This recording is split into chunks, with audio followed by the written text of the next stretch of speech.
Are you wondering if it's better to rent or to buy in Overland Park? Well, today we're going to break it down. We're going to compare the rental market versus the housing market. We're going to show you all the costs, and we're going to help you decide if it's best for you to rent or buy right now. Stay tuned. Hey, Zac Morton and Max Jones, and we are local realtors right here in Overland Park. And we make these videos to show you what it's like to live in our area and the surrounding areas and suburbs around Kansas City. So if you are a serious buyer, stick around or reach out. All right, first, we're going to talk about the current market in Overland Park. We did a little bit of research. And so, Zac, where is the Overland Park market right now compared to the last couple years? All right, so we are up 3.7% on property prices. So that's pretty good. We're still seeing a lot of growth after 2 years of insane appreciation. Our closed sales are actually down 6%. So that has slowed down just a little bit. Overall inventory is down 5.3%, but our supply is actually up 11%. Yeah, so while overall inventory is down, the actual supply on the market has gone up versus years. So there's more houses to choose from. So another way to put that is we are currently sitting in Overland Park at 2 months of inventory, which means if nobody listed another house today, it would take 2 months at the velocity the homes are selling for every home to get gobbled up. So that's still a pretty strong seller's market, but it's getting closer and closer to more of a balanced market. Yeah, we got down to less than 30 days at one time. And now we're up to 60 days, so. Yeah, so less multiple offers, and it's not quite as competitive as we've seen in years past. So buying a home is actually attainable. Yeah. The other thing we were talking about was, what is the market showing right now in terms of growth, and where's it headed? Yeah, so as far as Overland Park goes, there's a lot of growth on the south side of Overland Park. They're annexing new territory all the time down there. It's growing like crazy. Lots of new construction. As far as the overall market goes, what we're seeing is we're anticipating that the prediction markets are saying that the Fed's going to start easing rates in September, more than likely. There's also the yield spread historically goes around about 0.5% to 0.75%. And right now it's at like 1.75%. So there's a lot more. The banks are raking in more profits historically than they do. So what I expect is when the Fed starts, capitulating and going dovish and easing on rates, that we'll see that yield spread shrink also. So as rates come down, I think prices are going to go up. So it's actually a really good time to be a buyer. So, when you ask, is this a good time buying versus renting? I would say that it's a great time to be a buyer because prices are down just a little bit, less multiple offers, and more houses to choose from. And so, right now is a good time to purchase, because if rates come down, then prices go up. You can always refinance your loan at a lower rate, but you can't change the sticker price of the house after you buy it. Yeah, and especially when you get into that environment, which we saw, shortly after COVID, when everything went crazy, that the competitiveness, the multiple offers, and the price going $40,000, $50,000 over list price makes it really tough to be a buyer, and very discouraging for, 9 out of 10 buyer, or 9 out of, what I'm trying to say. Yeah, it's tough. It's tough sledding when you finally find a house that you love and you're competing against 15 other people that are writing offers. It makes it really tough. So we're not seeing as much of that. So it's actually a great time to be a buyer. As far as renters go, there are a decent amount of rental properties available on the market, but the prices have really gone up over the past few years.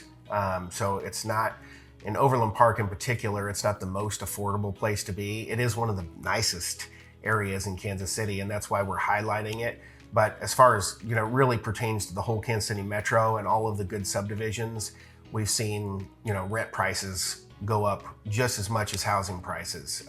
And I do not think that they'll be going down. No, it doesn't look that way. Renting versus buying. We want to talk about the cost, some averages. We did a little bit of research on averages. So what is the average cost of renting an apartment or home in Overland Park? So right now we're seeing on the up to 4 bedrooms around $2,300 a month. We're at a 3 bedroom, you can get it for around $2,000 a month. You've got a 2 bedroom for around $1,500 a month. That's pretty much, there's a couple you'll find here and there for like a studio for like $1,200, but That's pretty much entry level, and it just goes up from there. Overland Park's one of the most sought after suburbs of Kansas City, so it's kind of the hot spot. So you do pay a little bit of a premium to live there. So we're talking about apartments as Yep. far as those numbers you just quoted. What about a house? House is going to add, I'd say, $200 to $400 a month on top of that. 4-bedroom house. Really, any house getting in there below $3,000 is going to be solid. And that's kind of what we see. You got to put yourself in these shoes too. What a mortgage would cost you on a $500,000 house is kind of what you're probably usually going to see more rent than what it would actually cost you. It's not always the case, but usually the lower you are on the spectrum, the more rent you're going to pay. And then as you get up, it kind of gets out of balance, over $400,000, $500,000, $600,000. But kind of a rule of thumb that landlords are always looking for is that 1% rule. So they're trying to get 1% a month of the value of the property. It doesn't always work, but it's kind of a rule of thumb to say where you're at on that spectrum, if you're getting a phenomenal deal or if you're paying a little bit above. So on a $500,000 house, value-wise, you'd probably be $5,000 a month. An investor would try to get $5,000, but it doesn't really scale that way. So we're seeing that closer to like $3,000 or $4,000 a month on a house like that. And then as you get small, you'll kind of approach that 1%. Minimum for a house, $3,000 a month, and then it just sky's the limit on Sky's the how limit. Yeah, I think nice it is. just before we shot this video, we looked up a couple, and there was some $6,000 a month, 4-bedroom houses out there. So there's some really nice areas on golf courses and different things, and people rent for different reasons, so you can find it. That's the average cost of renting. What about the average cost for purchasing a home in Overland Park? So the average cost for purchasing right now was $557, today's numbers. So that's up there a little bit, and those prices are up about almost 4% over last year. Okay, so if we do a little bit of cost analysis on purchasing a home versus renting, we got the down payment, which is going to be anywhere from 5 to 20%. So on that $500,000 home, that would be $25,000 minimum. The nice thing about putting 20% down is, if you can do it, is you don't pay mortgage insurance, which is just like lighting money on fire. Then you have HOA fees. Those are another thing to consider if you're purchasing a home. So, usually $500 a year if the neighborhood has a pool and a little bit of amenities. No maintenance provided for the house. You still maintain the house, but the HOA would maintain the common areas. Then you have utilities, which you're going to have those no matter what. Yeah, no matter where you live. And Kansas City's right on par with average utility prices across the country. In some places we're at like 95% of the average price. So we have cold winters and we have hot summers. So the utility bills do run up in those 2 months, and then it's pretty low. Most people get on level pay just to make it nice and easy, and so you don't have those surges. But yeah, utilities are utilities. So higher gas bills in the winter and higher electric bills in the summer. And then the average maintenance, so whenever you own a home, you get the pleasure of maintaining it. The landlord doesn't. So we see an average of 1% of the value of the home. So if you're owning the average price house, $557,000 for that value of a home, usually $5,000 a year, and the average maintenance of keeping it painted, fixing the air conditioner, all of the things that can go wrong on a home. Yep. And a lot of that too, you might be thinking like, oh, that sounds like a lot, but you got to figure, you do have those big ticket items that come up every 10, 12 years. And we're kind of throwing those into the equation too, especially in a new house. You might live there for the first 5, 6 years and almost have no money out of pocket. But then when that stuff starts coming down the pike,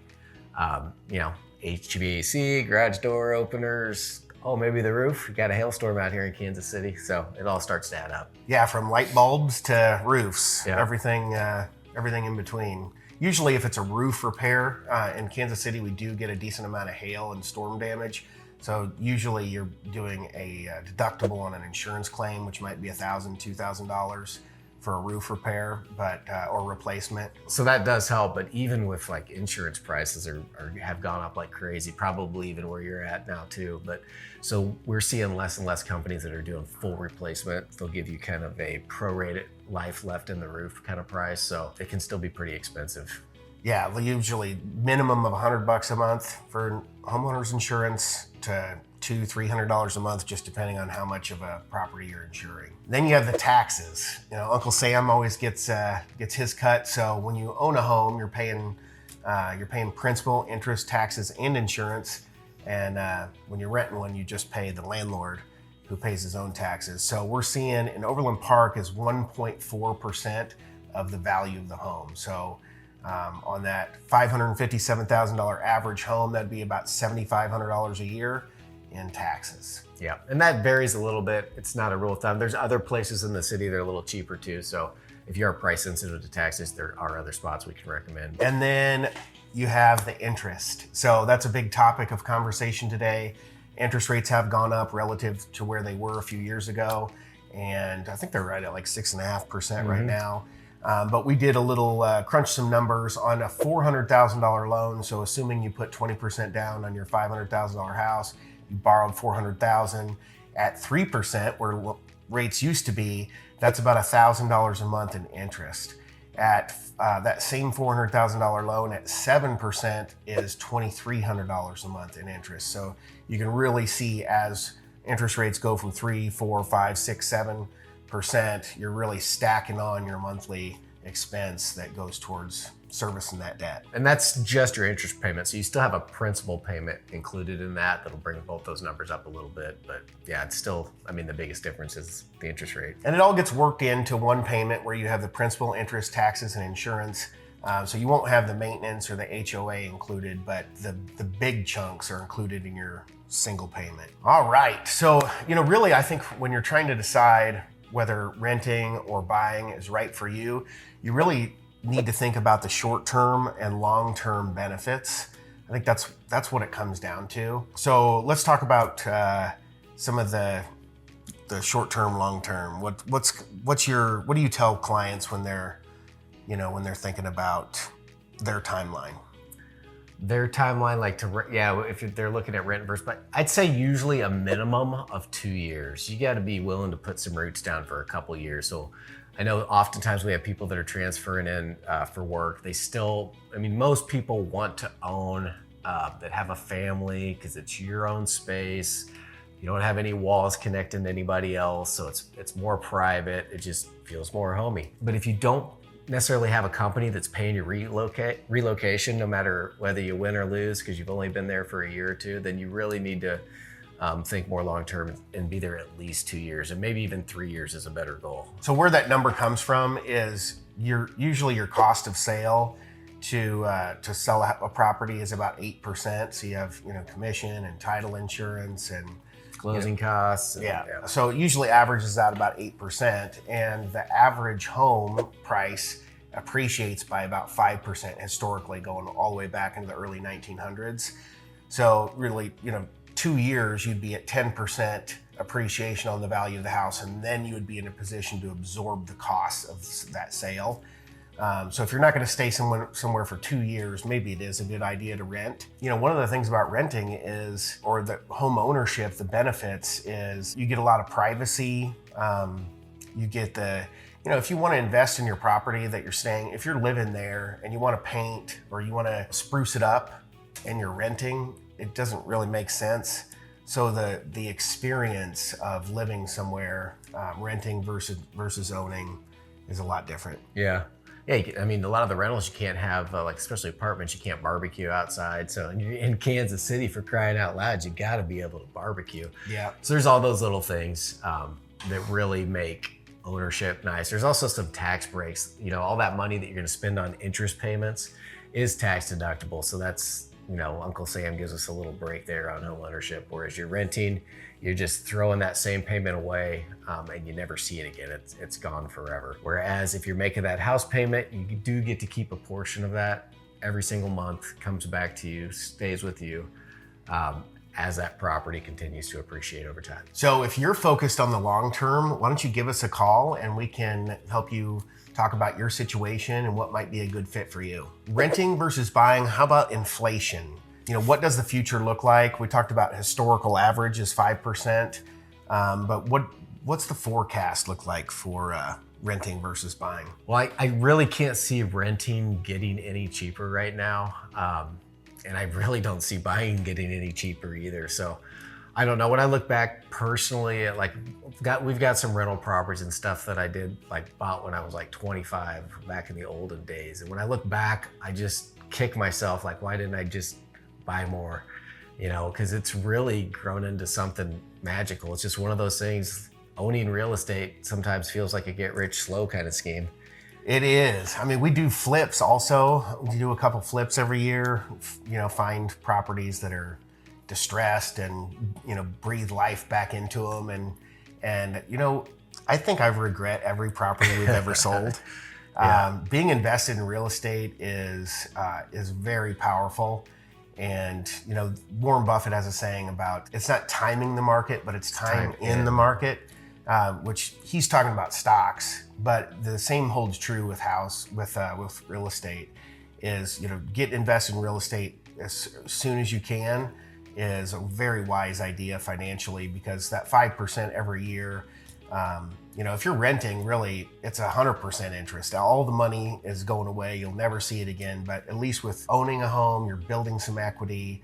When prices went up during COVID, I mean, they went up 15% a year. So the amount of wealth that our clients built, and more than likely you built, since you're watching this video, is just phenomenal. And you could miss out on that if you were to panic sell. A lot of people panic sell their stocks. Usually you don't do that with the home because you live in it.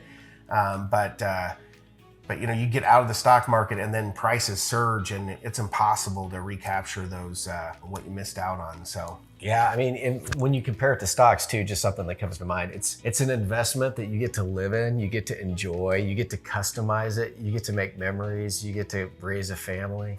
I mean, it's pretty amazing. It is. And it grows, and it has tax breaks, and there's all kinds of things. You can turn it into a rental property, you can keep it forever, you can 1031 it. It's just an amazing tool to create wealth and enjoy. Yeah, in fact, the interest is tax deductible, so there's some tax benefits to having a mortgage and paying interest. As far as the forecast goes, I think, I mentioned this a little bit at the beginning of the video, but I think we're going to see rates start to come down in September or into next year after the election. And when rates do come down, I think we're going to see prices pump. And because it's really a supply and demand issue. We have less supply than the buyer pool. And I think there's a lot of pent up demand from people that have been, with rates haven't gone up, they've postponed moves that they want to do. So we've been working with a lot of people that need to move more than want to move. But as rates come down, I think that's going to unlock a lot of that demand and prices are going to surge. So that's my forecast. Yeah, well, I mean, in fact, I think every time that rates have come down, maybe with exception of one, or that rates, have come down, prices have gone up. So it's definitely going to happen. So be prepared for that. And that's why we're just advising all of our clients now. I've got a lot of first-time home buyers, kids that are just getting out of college too, that are in my family that are thinking like, we should wait because of rates. And I'm like, that's the last thing you should do. You should get in and stay in. Unless you're an investor, like Max said, it's time in the market. It's not timing the market. So whether you're renting or buying in Overland Park, it's a big decision. Really there's no one size fits all answer. The perfect choice depends on you and your situation, your lifestyle, your financial goals, your personal preferences. So feel free to reach out to us anytime. We would love to talk with you. If you decide you reach out to us, we don't work with renters as far as helping them find rental. We own rental properties, but we can't work with renters. If you reach out to us to explore your situation and you decide to rent, then that's all good. You may come back to us in the future when the time is right to purchase. We would love to be a resource for you, regardless of your ultimate decision. Hey, thanks for tuning in to this episode. And if you're interested in any other topics, please check out our channel and dive in. We've got lots of videos on pretty much every area in Kansas City. We'll see you over there. All right, thank you.